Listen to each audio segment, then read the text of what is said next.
From our perspective, looks at the lives and behaviors of millennials, Generation Z, and the changes that are happening in our 21st century and the innovators that are making it happen. We will explore trends, technology, music, fashion, social media, business, science, the arts, faith, and lifestyle. So come join us on Comcast, Verizon, and online.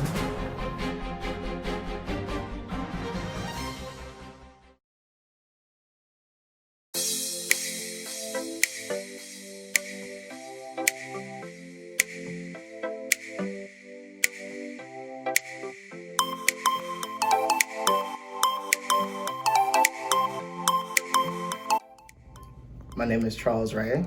I'm an accountant and personal trainer on the side. I'm 25 years old and I'll be turning 26 in the next couple of months. My name is Anthony Barnes. I'm an independent filmmaker and freelance video editor, and I am 27.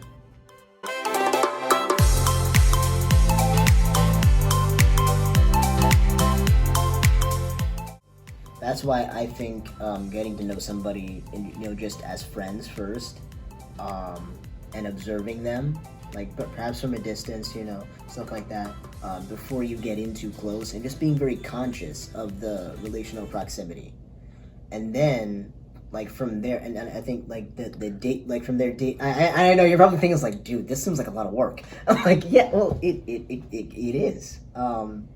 Because when you looking down the road, it's they always say marriage takes work. It's well, why shouldn't the lead up to it, And in addition to that, just thinking about how, we're in a country where the divorce rate is 53%, and how, being men, that puts a particular burden on us, financially, as well as emotionally, and because anytime two people come together, it's almost like sewing flesh together.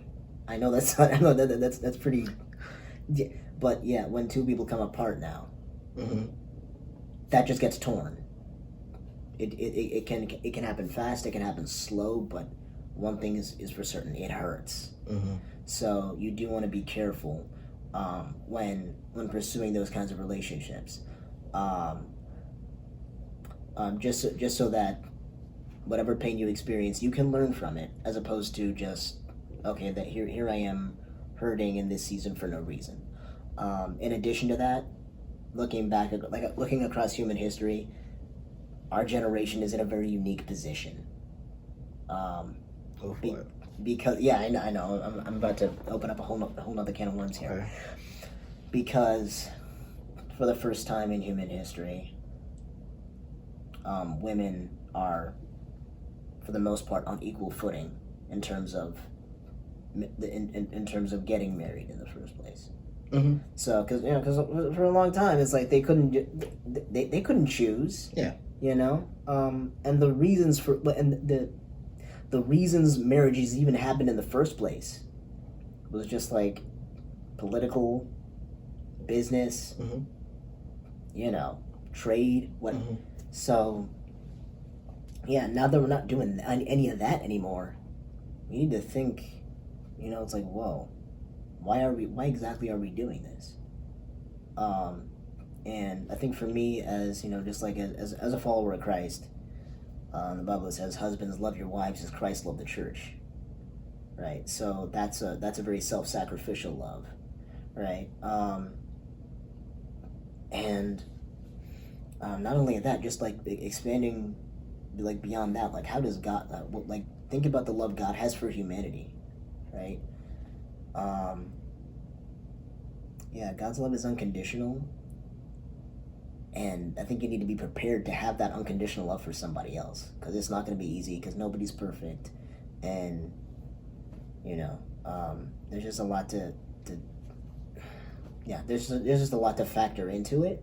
But I think it's wise to go into it with an understanding that, this is something serious that we're doing, and it's a lifelong commitment, and like, yeah, that actually matters. And so sometimes your feelings, feelings they change with time, but what shouldn't change is your decision. So get to a place where it's like you can. I would say like what I'm trying to do is get to a place where my feelings I can set them aside for a time, but like not forever, obviously. Right? Set them aside for a time so that my decision, like to commit to this person, can take precedence. Yeah. Okay. That was a lot. Yeah, sorry. No, it's okay. It's okay. No, it was good. I'm just trying to figure out where I want to. Okay. So I guess in order for that to be accomplished, especially coming from the Christian perspective that you're coming from, then it has to be someone that you meet in the church. I said then it has to be someone that you meet in the church. Oh, for sure. Okay. Because I'm just trying to figure out, like, in a world scenario, In a world. where, if you have feelings for someone, if you have romantic feelings for someone, where it's advantageous to be a friend first, as opposed to expressing your feelings that you have for that person. Because, like, if I know I want that girl, then I don't want me trying to figure out how she operates and all that stuff indirectly to be the time where someone else expresses their feelings to her and can snatch her up, out the market. That's totally a risk. But what's a greater risk? Getting with somebody, finding out, they're not quite who you thought they were. Well, I don't know. It's just, I don't think that dating needs to lead to marriage. I think that dating in and of itself can be its own experience. And I think that boundaries in the dating world can come from your own set of values and principles that you live by, right? But if I am romantically interested in someone, then one thing, I don't want them to just think of me as a friend, because that's not what I want to be. And I'm sorry. Okay, I think maybe you're kind of misunderstanding. Okay, so the way I see it is like it's in stages. It's like first there's friendship, then courtship, which I mean that's and dating, courtship, But there's friendship, courtship, engagement, and then marriage. And courtship is what? Courtship is akin to dating. It's where the two of you are really conscious of not only what you feel for each other, but the potential that the relationship has, and you want to consciously explore that. Got it. Okay. I think that maybe it's not the same coming from a Christian perspective. But from a more worldly perspective, I think that the friendship and the courtship, at least how you're defining courtship, can kind of occur at the same time, especially depending on where your boundaries and stuff are. I know that when I'm dating someone, like my current girlfriend, when we got together and we were consciously deciding to explore this romantic relationship with each other, it wasn't all like romance, kissy this and stuff like that. It was, let's go to the museum, let's go ice skating, let's go have fun with each other, you come over and hang out with my friends, I'm gonna go over and hang out with your friends, we're gonna see how each other operates in not just a strictly romantic way, but a friendship is a big part of a healthy relationship. Right. And so we're also feeling that friendship as we're trying to explore what a romantic relationship with us was like. And I don't think that any relationship that I've been in, and especially the one that I'm in now, I don't think that would have even been a possibility of us being friends first. I mean, because we didn't meet like that. We met out and about, right? I thought that she was an attractive woman, and I went up and I asked her, about herself, and she was interested in me, and we kind of set off from there. It wasn't there was not going to be a possibility really of us being friends and having that observatory period first. Gotcha. If that makes sense. Yeah. And I don't really know a lot of relationships that started like that. I don't know. From all the relationships I know that have come from friendships have also been very, very natural occurring. Like, these are people that have been in each other's circles for a long See, time. that's what I'm saying. Well, okay, that's kind of the boat I'm in. But, Okay. yeah, that's kind of what I'm Okay, got it. So then my question to you is, you don't see yourself being in a relationship with someone if they haven't already been in your circle for a long time? They haven't already been in your circle and in that, I don't know, at that distance from you to be able to be friends with them first? Like, basically, I want to position myself in such a way that, yeah, okay, I know enough about you that I know I can be vulnerable with you. And then that's when I think dating is appropriate. And that's when I think the dating is appropriate. Whereas opposed to, it's like, oh, I just see an attractive person, let me ask her out. Yeah. I mean, kudos to you, because No.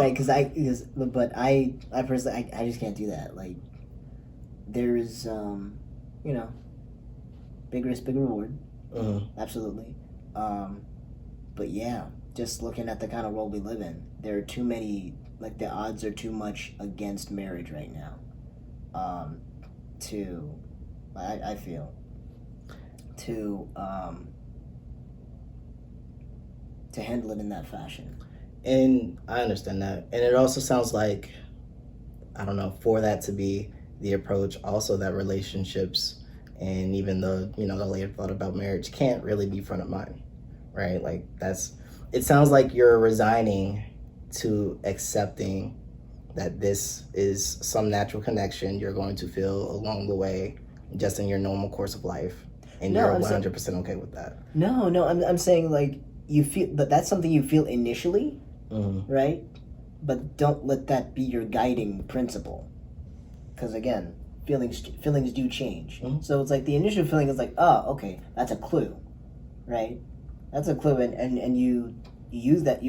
From that clue, you're like, oh, okay, let me see what else that I actually like about this person, and then from there, you go from love being a feeling to love being a choice.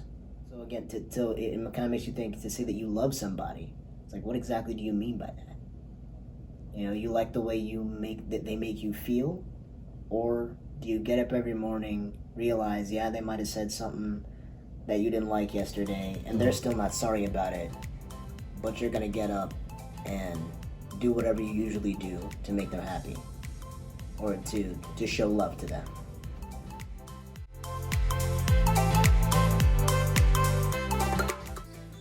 Do you feel like, with where you are right now, which is you're investing a lot of time and energy into the independent filmmaking, and you're learning all about that career, and you're trying to go deep dive into that career, but you're also at a point where self-reflectively you might not consider yourself a full adult yet by how our generation generally thinks about it. Yeah.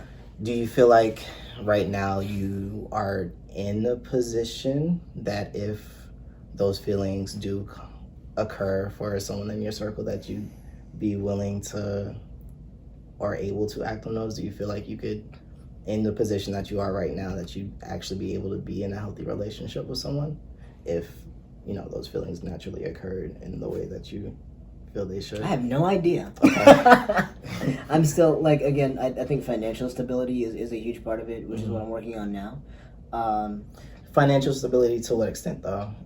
Because, correct me if I'm wrong, but from a biblical perspective, the man should be the leader of the household, right?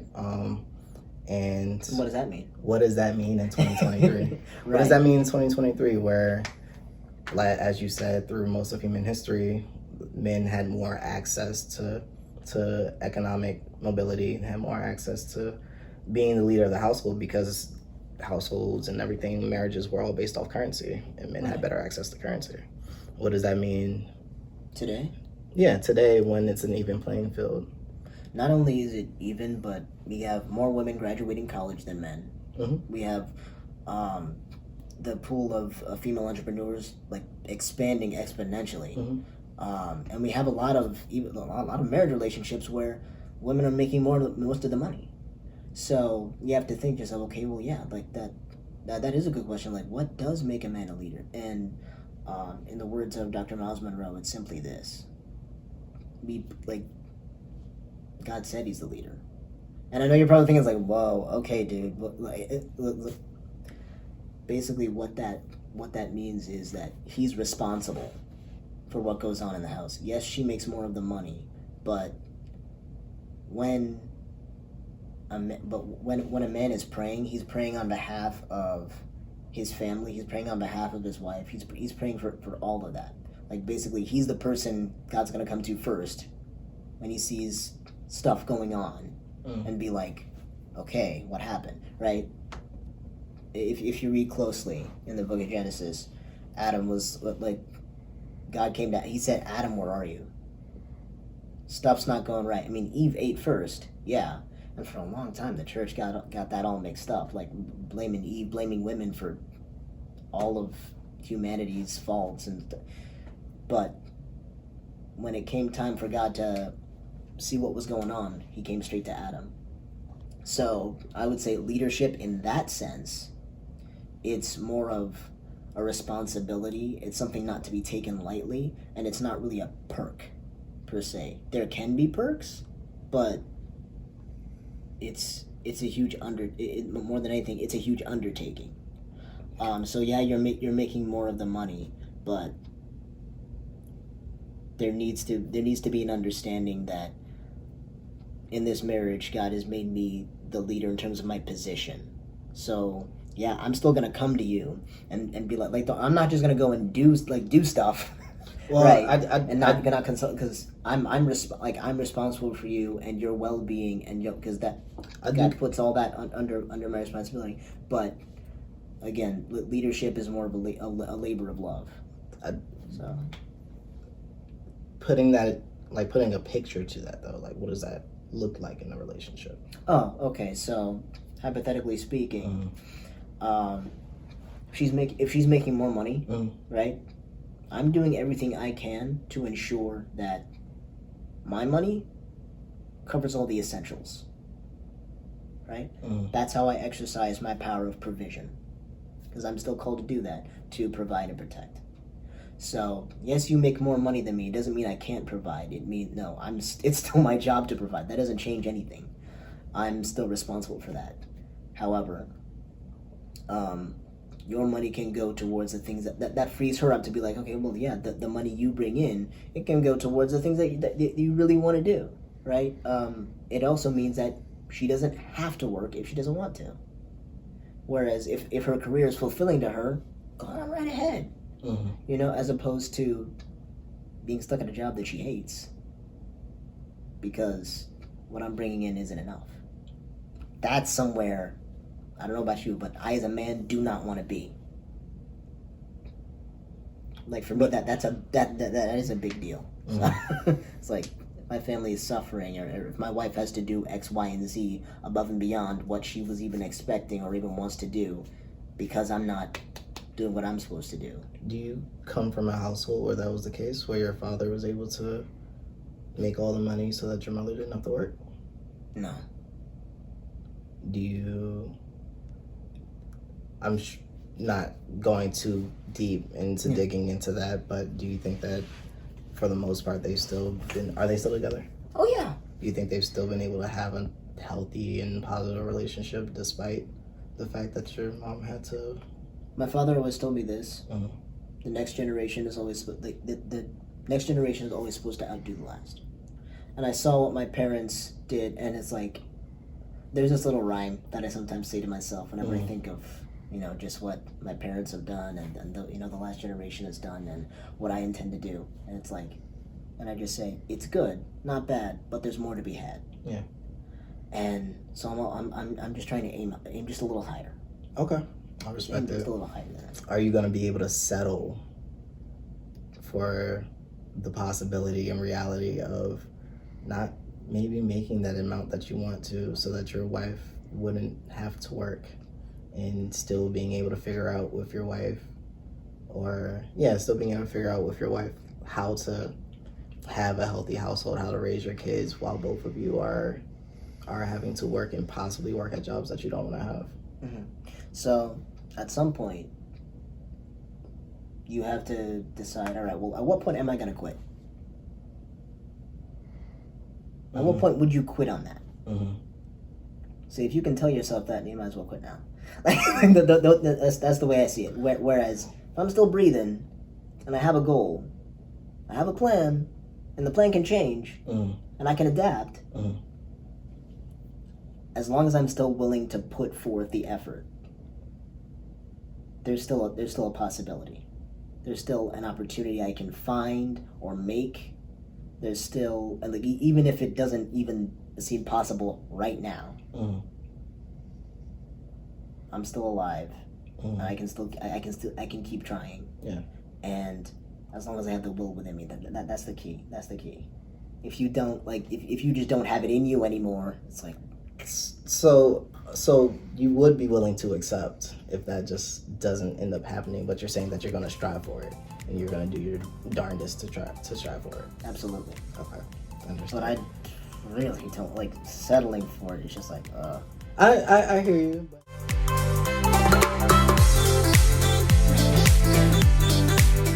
Right, of course, but isn't the partnership, right? Isn't the partnership that you have with your wife, and however your relationship isn't that more important? And each of y'all doing whatever y'all can to make that healthy, isn't that more important than what your desire is, which is to be able to be that level of provider?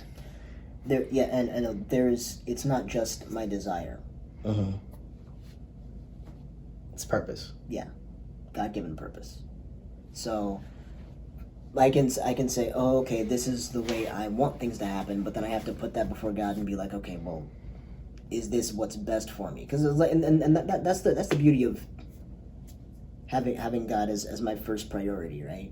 Having His will. Why? Because I know He loves me and He wants what's best for me, and He knows what's best for me even more so than I do. Not only that, He knows how to get what's best for me. He also knows how to put me in a position, both mentally, physically, and emotionally, that I can have what's best for me. And sometimes that might require going through a difficult season to mature me so that I can have the things that I want. Right? So, but yeah, apparently, according to him, being able to fulfill this function of provision and protection, that's what's best for me. That's also what's best for her. That's what's best for both of us in the relationship. I come from a house opposite of that. Yeah? Yeah. So my father, he was always the entrepreneur.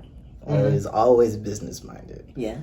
So he was ecstatic when I decided to be a personal trainer and work for myself. Because that's just, he was like, yes, do your own thing. Don't take a check from nobody. But I mean, unfortunately, it's kind of hard for Black men in this country where we've been Black people, but for Black men that for religious reasons or for just societal reasons, we've had this idea of masculinity, and one of the principles of being the man in the relationship is being able to provide financially and protect, right? So he was never, protection, yeah, nobody want to mess with him. But as far as like financially providing, he just didn't have that ability. Or all of his businesses, for one reason or another, just didn't work out. When he was married to my mom, she made more money, I think like 2 or 3 times over. When now in his current marriage, stepmother probably makes even more than that over him. But I mean, he's raised his fair share of children, and I think that all of us are doing really well. And I think that a lot of us get our core values and principles and from him and from what he was able to provide, not from a financial position, but from a value position, from an emotional position. And I think that maybe in the changing economics of the world, right? Because again, we've never been in this position before where the gender roles are naturally kind of conflating into each other, right? I don't think that financial provision necessarily has to be the bedrock of masculinity anymore. Oh no, I never said that'd be the bedrock. I just said provide and protect. Finance is just like one of those areas. You stated very clearly. It's like your dad, whatever he lacked in money, he made up for in emotionally, as well as the values he instilled in you. So yeah, he definitely provided in those areas as well. But I mean, because let's be honest, like you can make $1 million like a month and be a terrible father. Your kids are gonna be jacked up. But yes. But before you even get to there, you can be in a position where you're trying to make $80,000 a year, and just because of how work is set up, you might have to work mad overtime hours and never be able to get home for your kids and be able to provide emotional nurturing for your kids. Yeah. Because you're trying to provide that financial bedrock that isn't really suited, as much for you anymore. Right. And so I would say, like, never put your eggs in one, just in that basket. Like I said, it's one facet of provision. If you neglect the others, that's a problem. Right? So always be putting your effort towards, like, being complete. Because if you're imbalanced, it's not helpful.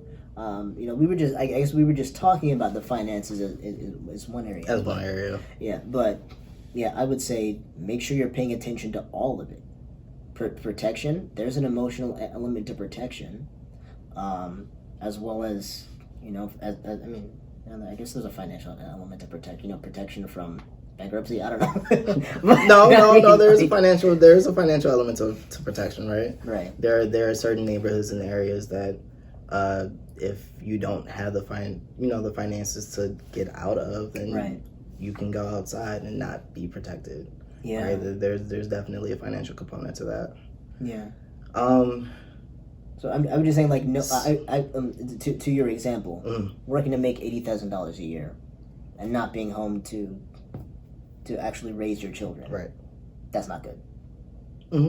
I would say, if you can, and again, of course, I'm not really in any position to say this because I've never been in that situation. Go ahead. But if you can, find a way to take the pay cut and make sure that your kids know that they know that you love them.